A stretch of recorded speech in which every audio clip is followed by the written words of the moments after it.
police officer from the Metropolitan Police Department, while working secondary, working for a private company, was patrolling in the Shaw neighborhood. While the 6-year veteran was patrolling, his attention was drawn in the area of Clem and Shaw to 3 African-American males. As the officer drove by, he described an activity that the gentleman on the corner started to run, and they said, "No, that's just a security officer." As the officer turned the corner, he did a U-turn to come back towards the men, at which time they did run. The officer followed the suspects on their path through several streets, at one point getting out of his car and following the suspect through a gangway. When the officer went through the gangway, he saw the 3 gentlemen had come back together again.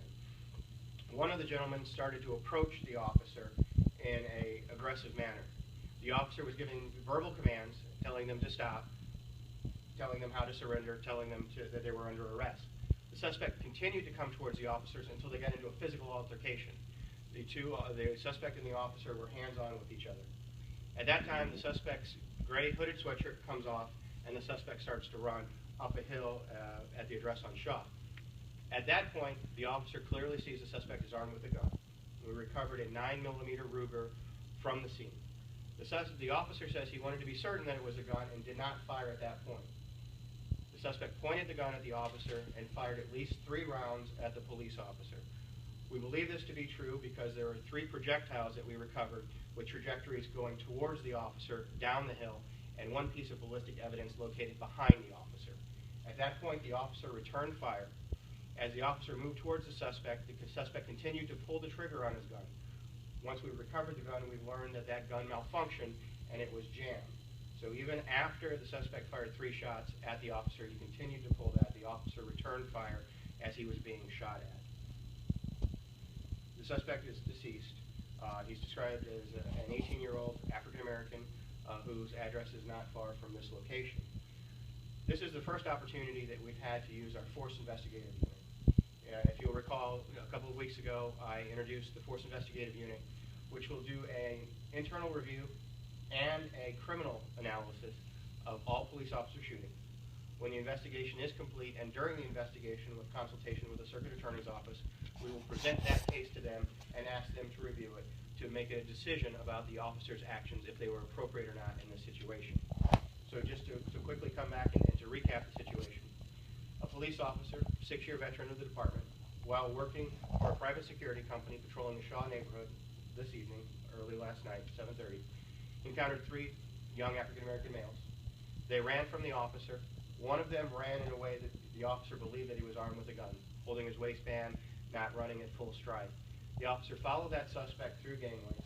There was a physical altercation between the officer and the suspect where they were hands-on, they were fighting. The suspect comes out of a gray hooded sweatshirt during the struggle, comes off the top of him, runs up a hill, turns towards the officer, fires at least 3 shots towards the officer, at which point the officer defends himself and returns fire. This investigation will be conducted by our force investigative unit, and once the findings are complete, once the report's complete, we'll share it with the Circuit Attorney's Office, and then any findings that we can, we will share it with you. As the evening progressed, as you can imagine, tensions in the region are very high. Any police officer use of force certainly will draw attention. A crowd swelled in the neighborhood. There were social media tweets inviting people from Ferguson to come to the city of St. Louis. We do believe that several people that we have seen in Ferguson protesting did come to the city of St. Louis.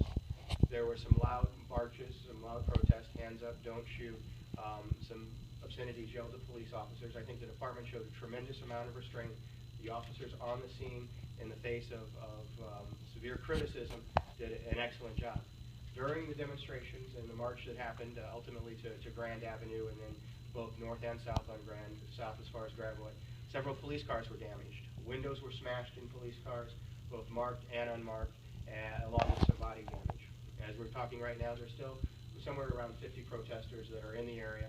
Our approach this evening has been to stop traffic, divert traffic, allow them to have their point of view heard, and we'll continue to do that.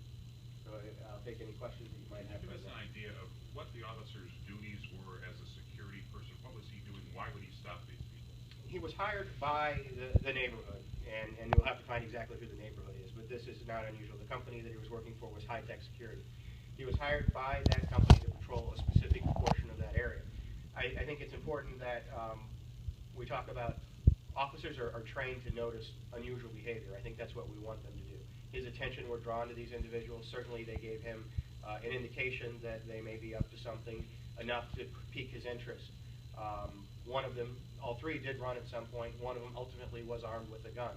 So it certainly, if a police officer drives by and you have a gun and you're not supposed to have a gun, certainly you might be a little nervous. The officer picked up on that. I think just a week ago, the mayor and I and Senator Jamal Nasheed were together talking about gun violence and the epidemic that it's caused in the city. I think this is another example of when individuals that have guns, 18 years old, has no stranger to law enforcement, sees a police officer and runs. It happens far too frequently. I wish it never would happen.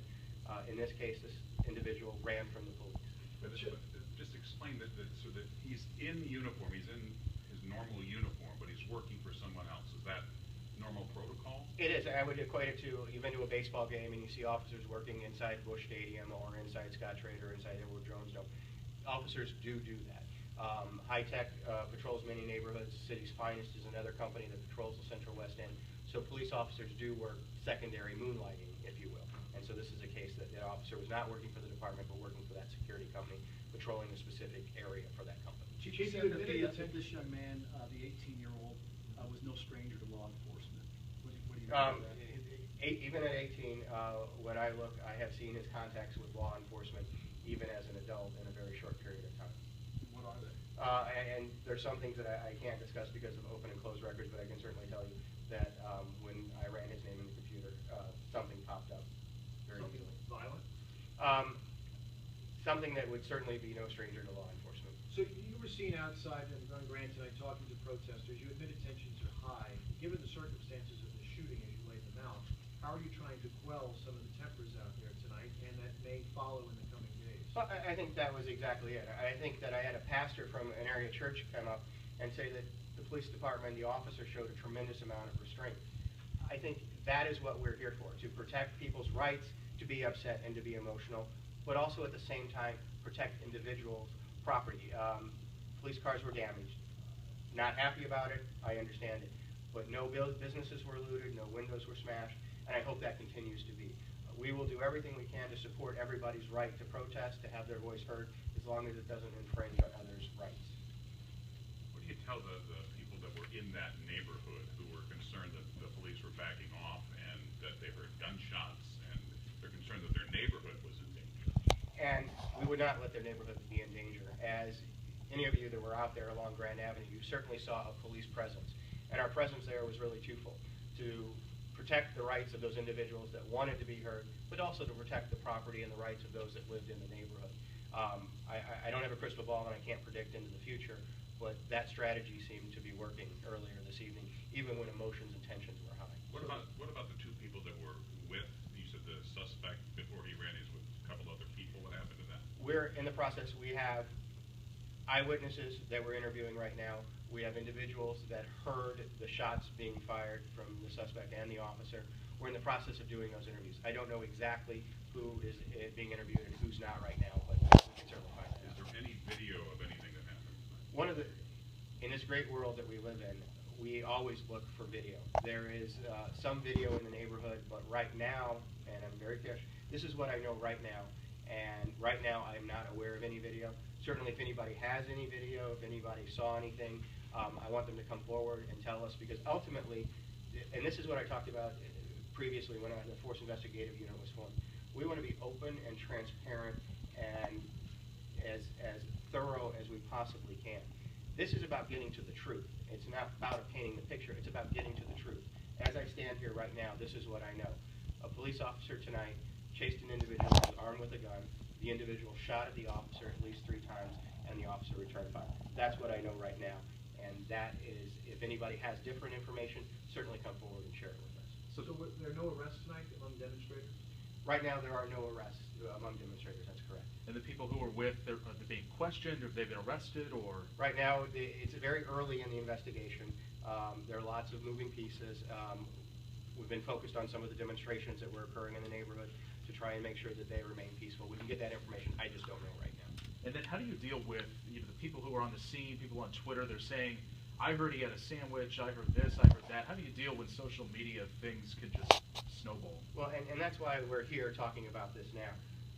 I want to make sure that I push out the information that we have as thoroughly as we have. That's why if anybody was there and has information to share, certainly do it. But right now, what I know is we've recovered a gun from a suspect on the scene.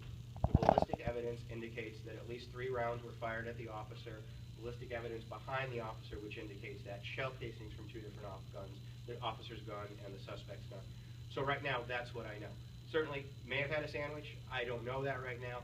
But what I do know, because of what the evidence is telling us, is that the suspect was armed. The victim also on social media says he was shot 16 times. Can you confirm that? What I do know is that the officer fired his weapon 17 times. I don't know how many of those shots. We will have to wait for the medical examiner's office to tell us exactly, but I do know that 17 rounds were fired from the officer's gun. Is that unusual? Well, seems like a lot of bullets.